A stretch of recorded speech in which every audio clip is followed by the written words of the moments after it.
Les mécanismes de défense, l'identification et la projection constituent le moteur même de la communication.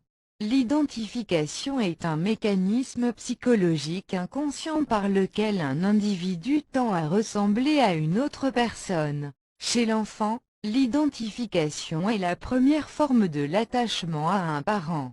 L'enfant s'approprie le rôle et la puissance du parent. L'identification constitue donc l'un des mécanismes les plus importants de la formation de la personnalité et de l'éducation. Nous nous distinguons tous par la manière dont notre éducation nous a forgés. L'influence du milieu d'origine est prédominante, car c'est lui qui sculpte le caractère et fait la personnalité. La personnalité est un diamant avec de multiples facettes. Nous avons tous en nous, dès l'origine, de multiples traits de caractère qui deviennent plus apparents au cours de l'existence. Ils se différencient au contact de l'environnement familial et social, ils induisent nos comportements. Il y a les éternels optimistes qui vivent en fonction de l'avenir.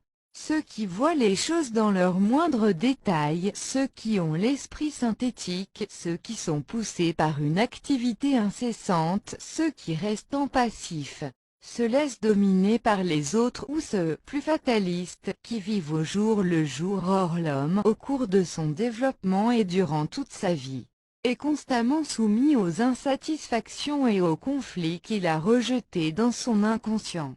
Il doit lutter contre ses instincts et les interdictions sociales. Aussi, il va déployer toute une panoplie défensive que nous appellerons les mécanismes de défense.